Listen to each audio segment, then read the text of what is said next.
Okay, so it's somewhat of a history lesson with OLF, if I can do this properly. A couple videos ago I had somebody ask me to do a overview on the adjustments that are made on a New Holland little baler knotter. And I thought, you know what, that's something I've never done before. That is a job that really can vex even the most intelligent people. There's little quirks and little things that you can do to your knotter to make them perform a lot better than if you just hook to your baler and go to the field. Because I'm sure there's a lot of you out there that go to the field and maybe every 10 or 15 bales your knotter will miss a knot. And though it's annoying, you tolerate it because you just never been taught how to fix that issue. It could be a couple of different things. The sneakiest one isn't in the knotter itself, but in the hay dog springs. Okay? So if you don't know what a hay dog spring is, I'll show you here in a second as soon as I open up the knotter here. So I've got this open. I'm going to pull this pin out of here, and I'm going to pull the knotter up out of the way. And I'll show you what the hay dog springs are. Hay dogs on little balers don't break very often. They don't break very often on big balers either, but we're just gonna move them out of the way. Okay, a hay dog is this little cast iron gizmo back here. All right, so as the baler pushes hay into the bale chamber and the slice is formed, the plunger pushes forward or rearward to the baler a freshly cut slice of hay, pushing this guy here out of the way, this little piece of cast iron. Now, and it happens at a lightning fast rate of speed. I mean, this thing is cranking at, I believe, 91 strokes a minute. And this is the spring right here. It's just this little horseshoe shaped spring. You may or may not be able to see it. These break. Okay. That will cause two things. It'll cause a horseshoe-shaped bale, and it will cause your knotter to miss a knot, because your needles go up through there, dragging hay up through the needle. If you're lucky, if you're lucky, it'll drag the hay up through the needle. If you're not lucky, the needle will break. And I've had that happen. Unbeknownst to me, the bottom ones break more often than the top ones, just so you know. So you got to climb under your baler. So hay dogs and hay dog springs are very, very important to keep your knotter functioning properly. The second sneakiest little issue that you're going to have with your knotter, and let me pull this down gently, is right here. This spring, this little flat spring. They get weak over time. Okay, and I can point it out a little better here. They get weak over time. So let me set this down gently, because if you don't, it'll lock up on the tucker fingers. And that's a whole nother thing. Tucker finger springs will break, and I'll show you those also, and cause you an ass ache. Hey, and I'm going to show you here, right here, and I see it right now, and look at this. Even though I didn't have any broken bales, here's the hay dog right there. The hay dog has worn to the point where it's actually getting up out of the bale chamber, and that will allow the hay to go back. Tim didn't have any broken bales, but apparently that thing wasn't working. So you could see the foot of the hay dog right here, right there, that face. That's what's supposed to hold the hay. It got chucked up there. So the hay dog spring is probably weak, or the hay dog is worn to the point where it's able to woggle back and forth and get out of the chamber. So I'm going to have to address that. And then next time I am going to go bale. Okay, the second sneakiest. I did that. That's this spring. You can buy these. They're pretty cheap. Very cheap, actually. And you just take this bolt out here, and you replace it. Tighten it up, and you're good to go. Some people make them so that they're not tight against the frame. I like to put them tight against the frame because I use poly twine. If you're still using the old-fashioned Cecil twine or Sisal, that you don't need the twine discs as tight as, or the twine disc spring as tight as you know, tight as it can go. It doesn't need to be that tight, but with poly, I like to have it tight. So the other thing is your twine disc timing. As you can see, this is your twine disc here, right here at the tip of my finger, and this is the stripper, these guys back here, that strips the tails out of there, and then the keeper, I gotta flip this back up again, the keeper is here, and this is the bottom of that spring for the twine disc keeper, or tensioner. Okay, so now we got that out of the way. For the most part, twine discs very rarely get really bad. You know, this is an original one. It's probably had 50, 80, 100,000 little bales through it, at least 100,000 little bales through it. And it's still an original one, so, you know, that doesn't go bad. But if it does go bad, or if you do need to time it, you can see where the stripper is protruding just a little bit past the opening of the twine discs themselves. So in order to adjust that, you loosen this nut here. Let me flip it up. You're going to loosen the nut on the worm gear and take a hammer. I prefer a brass hammer, and tap that, and then you turn it. You turn the twine discs till they look like that, and then you retension that nut and you're good to go. Now, third and final adjustment, or fourth and final I should say, or pain in the ass, is actually the knife arm. Okay, so this is an interesting adjustment. The knife arm is to gently touch the bill hook, and there's lots of little problems here. This is the bill hook keeper, the hook keeper here.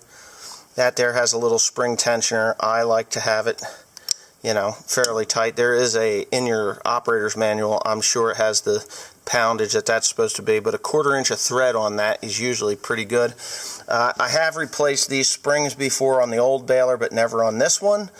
But anyway, when you're going to change out a knife arm like I did the other day, you saw in that video me break out this hammer. Okay, so it's never good to whack your knotters, right? But actually, that's how you set the adjustment. And I'm going to show you, if I can get my camera set up, I'm going to show you how that's done. Hopefully I can. Yeah, I can do it. Okay, so first things first. You get your knotter, or your knife arm, past the bill hook, towards the keeper. Okay? Then you get your hammer, this guy here. Ready? Oh, if I can do this. Get your hammer, and you whack that. See me hit it? Don't get crazy with it. A plastic dead blow hammer will work. Now, it's tight on that bill hook. Too tight. It won't strip off. It won't cut it right. It screws up the timing. You're going to miss the knot. So what you do is you kind of bring it to the center of the bill hook, like so. So you're just at the crown of the bill hook. And then, first we whacked it here. And then you're going to whack it, well, let's see if I can hold this and whack it at the same time. You're going to whack it here, just like this. Ready? Okay. And that makes it so that it just touches that bill hook. It won't hold it up. It's set to the proper tension over the bill hook.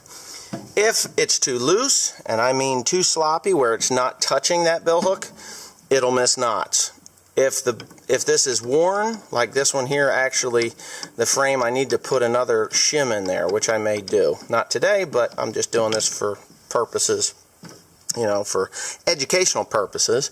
That's how you set that knife arm, but that adjustment, you do want it to be loose. It doesn't need to be solid and hard, because things are moving at a phenomenal rate of speed, and they just really need to be snug but not hard. This one is a little bit looser than I'd like to see it. So now, if you've done everything that I've showed you here and you still have an issue, let me see if I can get this camera to focus, and you're still having an issue, you have things here called tucker fingers. Okay, these are the tucker fingers. So when that needle comes up through these tucker fingers grab that twine and put it up against the knife arm, or yeah, it pulls it forward to the knife arm. And if they're not working properly, and I mean not working properly at all, you won't make any knots. It'll be 2 broken knots consistently. You won't even see it, but there is this spring right here at the back. Let me pull that down. That spring right there could very well be broken, and it's not very long, but it's enough to drive you nuts. So if you don't have it put together properly, then you got problems. So anyways, I hope that helped out. Another problem is, if you've ever noticed, after you've serviced your baler and you're getting ready to go to the field, and the son of a bitch just breaks knots for no reason. Just worked fine the day before, you greased it up, you go to the field, and it won't keep a knot. You end up loosening up the bale, and you end up cursing and swearing because you don't know why. Everything is put together right, everything's looking good, everything's right where it needs to be, and it's still not working. You loosen it some more, and finally, after making about 20 bales, things start to work again. You start tightening her back up again. You start being able to pack a 45-pound bale without any issues whatsoever. That problem is too much grease. A little bit of grease on a bill hook causes a whole heap of trouble. You're kicking hay out of wagons just to straighten it out. So, I hope that was helpful. I will be making more little bales. I put fertilizer on yesterday, 15 tons of ammonium sulfate for a second cut, and now I just got my sprayer repaired. I had a broken wire and it wouldn't adjust my flow rate, so I had to track that down. Me and Timothy did, which I didn't film because there was some cursing and some swearing, and we did figure it out. I knew what it was, I just had to find it. Now I'm ready to put the rest of that nitrogen on the fields that are out there that need the nitrogen for second cut. It's about 400 acres. I put 15 tons on yesterday. A little over application of ammonium sulfate because I need more sulfur than I do need the nitrogen, but 42 units of nitrogen, 48 units of sulfur. I think I'm good to go. But anyways, I hope that was helpful. Yeah, I really hope it was helpful. And if it wasn't, or you have more questions, oh, one more thing. Somebody asked me how to thread the needles. Well, if you thread these needles, it's just fine. You know, it comes out of there. You got to check to make sure that the tension is fine on the twine box, but they come through here, and they go through that hole, and then there is 2 more of these insulator looking things on the bottom sides of them. You put them through the needles and bring them back to here, this point, and tie it off. Cycle it, and you're good to go.